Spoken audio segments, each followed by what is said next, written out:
Well, we begin with campaign 2016. A new CBS News poll shows Hillary Clinton has a small lead over Republican rival Donald Trump.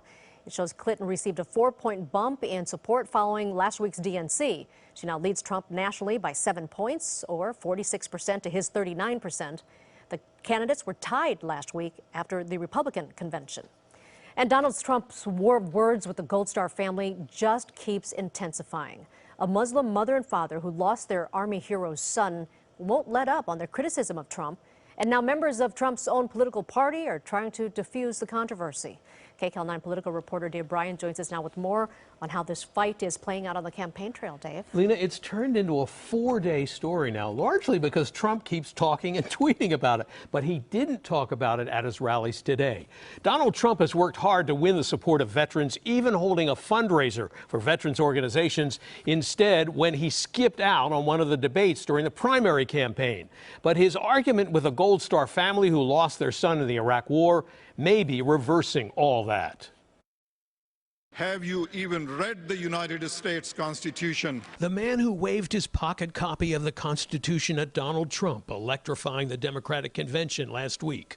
The father of a fallen Muslim American soldier killed in Iraq continues to haunt Trump in what has become a national debate. Now Khazar Khan is accusing Trump of Islamophobia and calling on Republicans to reject him. Every decent Republican has rebuked his behavior, yet nobody had stood up and said, enough, stop it. You will not be our candidate. Trump never lets an attack go unanswered, so he fired back in a tweet. Mr. Khan, who does not know me, viciously attacked me from the stage of the DNC and is now all over the TV doing the same. Nice. And Trump's suggestion that Mrs. Khan, a Gold Star mother, was muzzled by her Muslim religion fired up even more controversy. His wife, if you look at his wife, she was standing there. She had nothing to say. She probably, maybe she wasn't allowed to have anything to say. I can say that my religion or my family or my culture never stopped me saying whatever I want to say. Without saying a word, I had lots of love. I touched lots of heart. Most dangerous for Trump, this dispute may be peeling away support of veterans and their families, whom Trump had spent lots of time and energy courting. In Long Beach, Gold Star mom Nadia McCaffrey, whose son Patrick McCaffrey was killed in an ambush in the Iraq War, still feels the pain. With his death, my life came to a stop. Everything changed. McCaffrey talked to our Jeff Nguyen about Donald Trump and the issue at hand. This man has absolutely no idea what it means to lose a child. Are you offended by Donald Trump's comments? Yes, I am. And I think, frankly, that it's a disgrace. McCaffrey says her former Vietnam War POW Republican Senator John McCain released a statement in which he said becoming the GOP presidential nominee does not give Trump unfettered license to defame those who are the best among us. But later, McCain indicated he was annoyed when asked if he would withdraw his endorsement of Trump. I support the nominee of the party, and I tell you what, any time from now on, when that question is asked, if I change my mind, I'll let you know. The subject was raised at a rally in Nevada for vice presidential candidate Mike Pence by a military mom who was applauded when she introduced herself. Thank you. Thank you.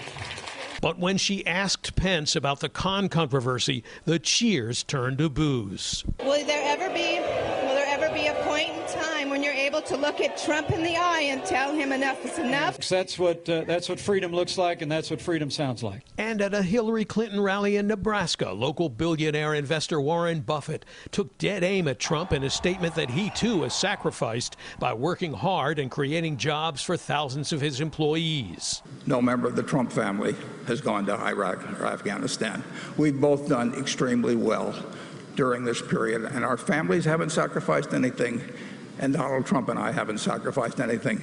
But how in the world can you stand up to a couple of parents who have lost a son and talk about sacrificing because you were building a bunch of buildings? I asked Donald Trump, have you no sense of decency, sir? Claremont McKenna College professor Jack Pitney says the impact of Trump's controversies may be taking a toll now. It is just another in a long series of controversies, and the cumulative effect, the drip, drip, drip, is very hurtful to him. Second, this particular one involves a Gold Star family. Even veterans groups, which have been pretty supportive of Trump up to now, are criticizing him. Now, a New York Times report tonight may be throwing more gasoline on the fire for Trump. The paper reports Trump avoided the draft during the Vietnam War when he graduated from college with a mysterious heel problem. That medical exemption and 4 exemptions for 4 years of college kept him out of the draft. And critics point out the heel spurs did not prevent him from playing football, tennis, squash, and golf for decades now. So things are starting to mount up now, Lena. Yeah, so how much damage do you think this controversy is going to be for the Trump campaign? There are a lot of moving parts at work here. There are 2 things in Trump's favor. One, we're still 3 months from the election, and a lot will happen between now and November, including the debates that could have much more impact on the outcome. And secondly, the core of Trump's support is not going away. He has some very passionate, very determined supporters who will not be moved by this controversy. The problem for him is this election will likely be won by independent voters, by voters who are defecting from the registered party, and by those who either don't vote or vote for a third-party candidate. And these almost daily controversies and the endless drama they entail may not help Trump to attack those voters, Lena.